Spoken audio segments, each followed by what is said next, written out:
So Hasselblad has officially teased the new X2D Mark II camera and the 35 to 100E zoom lens on their official website. And my original launch date of 26th of August is now confirmed. A lot of attention has been on the camera body itself, but if you are wondering whether to get the lens or not, then I'm here to help you decide today. Now, if you're going to be looking for information on the X2D Mark II, check out my other video right here.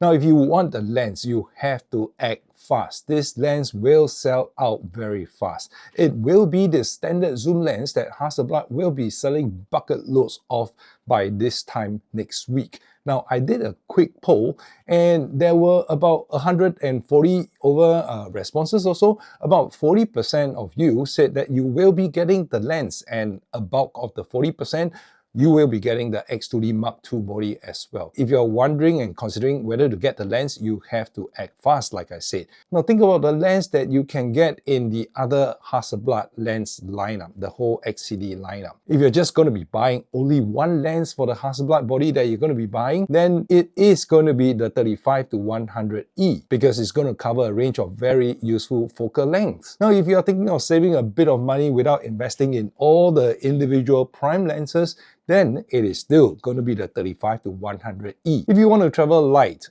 instead of carrying all the prime lenses, it is still going to be the 35 to 100E, which is why I say this lens is likely to sell out very quickly. So I'd like to talk about the main selling point of the 35 to 100E. Now I just referenced this image right here, which Hasselblad has put out. No details, no lens marking, but well, here it is. Now, we do know that lens is going to be quite light at about 894 grams, light in the medium format world, but actually the weight is also competitive amongst the standard zoom, the 24 to 70, the 28 to 70 of the full frame equivalents from Nikon, Sony or Canon. Hasselblad has also said that the focusing speed is going to be the fastest stepping motor that they have in the entire XCD lineup. There's also an integrated leaf shutter. So for the integrated leaf shutter, Hasselblad deploys a 1/2000, but in this particular lens, they're deploying a 1/4000 shutter speed. The lens is still going to be quite bright because the aperture is going to be at about 2.8 at the widest end to 4.0 at the longest end of 100 millimeters. And from wide to long is going to cover 35 mm to 100 mm, which is a full frame equivalent of 28 millimeters to about 76 millimeter or so. Now the longest 100 mm reach is actually amongst the longest that you can get in recent XCD lineup within the last 7 years. Yes, before that they had the 135 with 1.7x teleconverter, but that is old and that is actually very heavy. So let's dive a little bit more into detail why this will be the one lens that you're going to be used, right? So in terms of focal points, in the current lens lineup, you're going to be able to replace quite a few lenses, right? Which includes the 38mm, the 55V, the 75p, the this 45p right here, and at the longest end, the 90V. There are older lenses, which includes the 65mm f2.8 as well as the 80mm f1.9. And in terms of the previous zoom lens that they have, it was a 35 to 75, and that was f3.5 to f4.5. So that lens is completely superseded by the 35 to 100 on multiple fronts, including the new lens being cheaper and lighter at the same time with a faster aperture. Now in terms of aperture, since we're on that point, the 38mm here together with the 55 and the 90, these are V series lenses, so they come in at 2.5 aperture.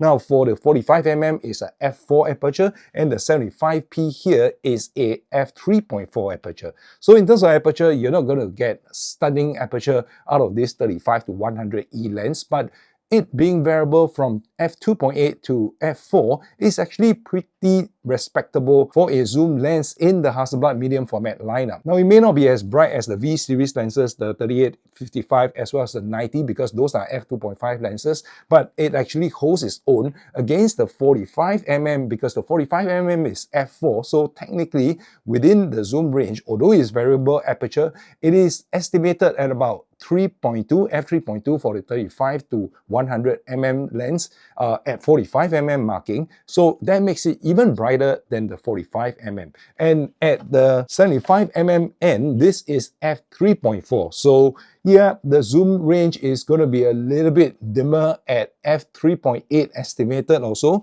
but it is actually pretty close. Now in terms of weight, this lens, the 35 to 100E, comes in at 894 grams. Now, if you compare the weight across all the other lenses that we have here, you're going to find that the combination is definitely going to outweigh the single 35 to 100E zoom lens. The prime lenses within the Hasselblad lineup, it is actually not very heavy, so the 38mm is actually pretty light at 350 grams. The 45p is even lighter at 320 grams. The 55V is slightly heavier at 372 grams, and the 75p actually clocks in still under 400 grams at 398 grams. So the exception will be this 90V here. The 90V clocks in at 551 grams. So if you try to bring all these lenses out, it's going to weigh a lot, right? But if you take out the P lens, right, and you just bring the V lenses along, the 38, 55, and the 90, then you're going to come in at about 1.27 kilograms or so. But think about it, right? The 35 to 100E is going to clock in at 894 grams. So it is the equivalent of just bringing 1.5 lenses along. So that's why in terms of weight saving, this is actually a wonderful choice. Now, if we consider the older 35 to 75 lens, that zoom lens, it has a slightly shorter reach, only up to 75mm, and it has a slower aperture of between 3.5 to f4.5. But that lens is already 1.1 kg. The new lens is even lighter than that. So the old 35 to 75 is definitely dead in the water. Not to mention the fact that it's more expensive at launch at $5,175, whereas the new 35 to 100E is going to cost you only $4,599. Only. Well, welcome to Hasselblad.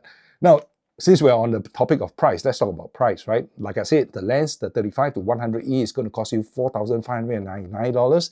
The 38V is $3,700. The 45P is actually quite cheap at about $1,001. The 55V is also about $3,700. The 75P is actually quite affordable at $2,300. The 90V actually steps up quite a bit and it costs $4,300. So this alone is going to cost quite close to the E lens already. Now you take out the in-between P lenses, then you just consider the 38, the 55, and the 90V is going to cost you $11,000. And if you buy all of these lenses, including the in-between 45 as well as the 75P, it's going to cost you about $15,000. I know it's sick. I have all these lenses, including the 28P, which is even wider than the 35mm end of the 35 to 100E.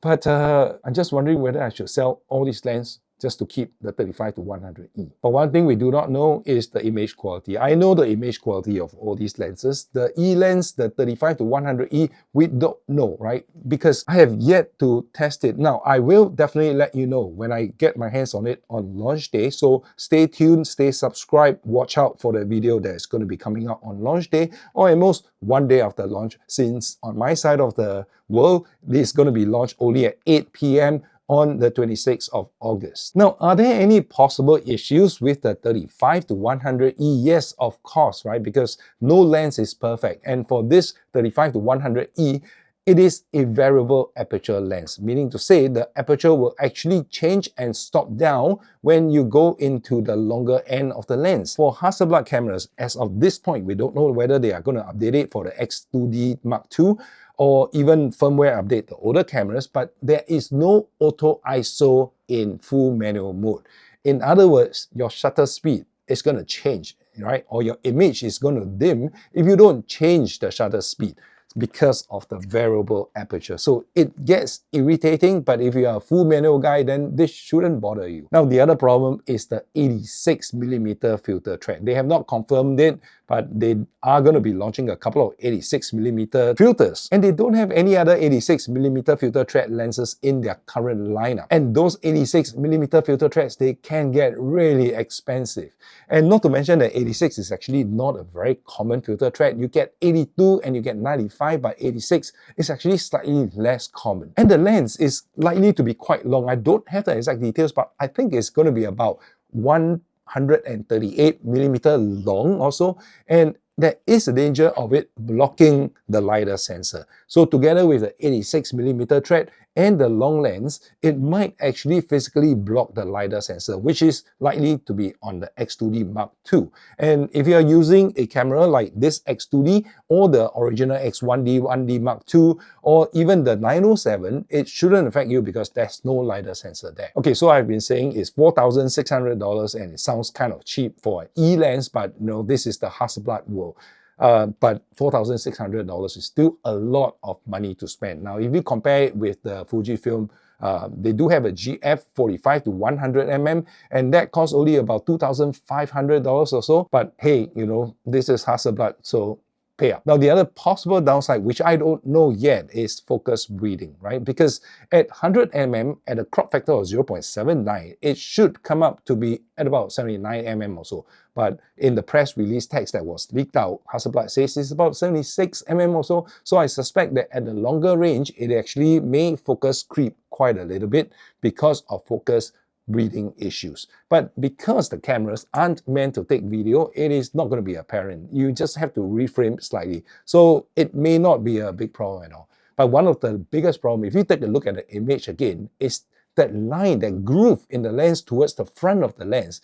It seems to feel like this lens is going to be using external zoom mechanism because of the groove in the front. So I think the lens is going to move forward and back at that point. It's not going to be using internal focusing like the 20 to 35E, but hey, if it is really internal focusing on the 35 to 100E, then it's going to be a damn sweet lens. So I will be getting this lens and I will be reviewing this lens on this channel on launch date and onwards. So keep your eyes on this channel, stay subscribed, stay cool, and I will see you next Tuesday or maybe Wednesday.